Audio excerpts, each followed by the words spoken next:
So, in this session we're going to look at why we use literature in evangelism, how to use it, and different types of literature. First, let me tell you of why I think it's important to use literature, and to do so I'll tell you a few stories. The first reason that I'm passionate about using literature is because it was an important factor in my own story of faith. My parents became Christians when I was a young man, and they took every opportunity to share their story. I was resistant to their spoken words, and it was only when I began reading bits of the Bible and Christian books that my heart began to change. Now, my first real encounter with the power of a leaflet came when I was a young Christian. I was working at a Christian cafe and a bookshop, and one day I answered the phone, and the caller told me that about 5 years earlier our church had given out Christian leaflets outside a public meeting for one of the cults who were popular at the time. This man and his wife went into the meeting, and they became part of the cult, and were now living in Scotland, and they were desperate to break away from the cult. They'd recently found the leaflet in the bottom of his wife's handbag, and they were ringing to ask if we knew anyone who could help them. There are, of course, many stories of people becoming Christians as a result of reading the Bible. Some of the stories of prisoners in jail who pick up a Bible, others pick up one in a hotel room, and they pick up the Gideon's Bible and they start to read it and they come to faith. Let me tell you one more story though. I was preaching on the streets one day, and a young lady stopped to encourage me, and she told me her story. She'd been a heavy drug user, and she used to deal drugs to support her habit. She was travelling to the north to buy drugs, and she got stranded in Bristol overnight. She spent the night sleeping on a bench and had a troubling dream with a phrase that kind of stuck in her mind.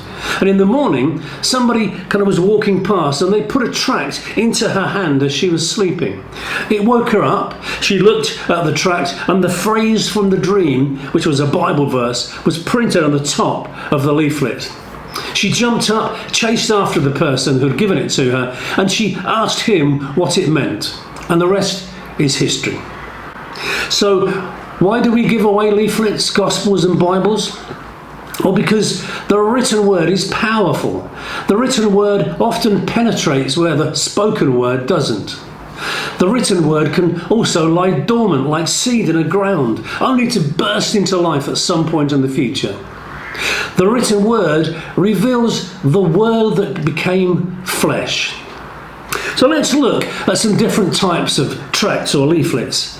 I prefer the word leaflets to the word tracts, as that word tracts tends to conjure up negative images with some people. I would say that leaflets fall into four broad categories. Number one is what I call the stone in the shoe or the fishing hook leaflets. These are the ones that you buy in great quantities and give them away freely. They should tap into the interests, concerns, worries or dreams of society. They should be interesting and engaging, and they should hook you in. They usually don't contain the whole gospel, but they point to Jesus as the answer to whatever the issue is that's being discussed. At their best, they're like a stone in your shoe, and they irritate away until you do something about it. Some good examples would be like ones like this. Hope Beyond Coronavirus, written by Roger Carswell.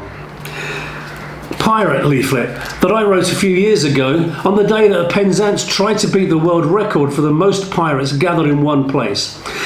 This leaflet moves from the fun of dressing up to looking at the real treasure. And leaflets may be looking at the real meaning of Christmas or Easter or Valentine's Day come into that category too, as does the Good News newspaper that only contains good news stories. Testimony leaflets would be category 2. These are leaflets that have something of your own personal story, and perhaps the most effective and easiest things to give away. Some years ago I rode around the 4 cardinal points of Great Britain on a motorbike, which was partly an adventure, partly a pilgrimage, very much a prayer journey. And I wrote a leaflet called "This is my journey, what's yours?" It detailed my journey, mentioned the blog, and gave part of my testimony. And then a few years ago, I got knocked off my push bike, suffered multiple life-changing injuries. And as I was recovering, I wrote this leaflet detailing my accident, my faith, and pointing out how these things can change just like that. Now, these leaflets are really easy to give away because everybody's interested in life stories. And I think they get read more than any of the more general leaflets. The third category would be Steps to Salvation leaflets. So Turn to God, available through OAC, or Why Jesus, the Alpha leaflet. These are great at explaining what Christianity is about. They're not trying to stimulate an interest, but they talk about how it applies to an individual and how you can become a Christian. These are not designed to give away to everybody you meet. They're designed to give to people who either have an interest in Christianity or somebody you've been talking to in some depth. The fourth category is one that I don't use a great deal, but it's a leaflet that I would call sort of answering questions. So a good example would be this one, the True or False booklet that accompanies the Bible by the same name. Now, these books cover a number of different subjects and give answers to common questions that people raise. Another example of this category would be a kind of leaflet that you would give that bring words of comfort to someone that's been recently believed. Now, with all literature, you have to recognise that it's a numbers game, particularly the stone in the shoe ones. These are equivalent to junk mail that you get through your door. Most of them will just go into the bin, but a small percentage will produce results. Multinational companies spend lots of money researching this, and they will use junk mail and still use it because it does produce results. Okay. So we've covered the why and the what. Now let's have a look at the how. How to give them away on the streets. Here's just a couple of do's and don'ts. Do smile at people. Do talk to them as you offer them a leaflet. Do be polite. Do dress appropriately to the area that you're working in. So on a beach, that might be in shorts. In the city, it might be in a suit. Don't have a massive handful on show. Keep them in your pocket and just have a few. Don't have bad breath.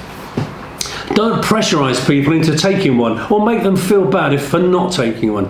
And if you're working as part of a team with a sketchboard or a book table, don't give out leaflets to people walking towards the main action, but only give them away to people that are walking away.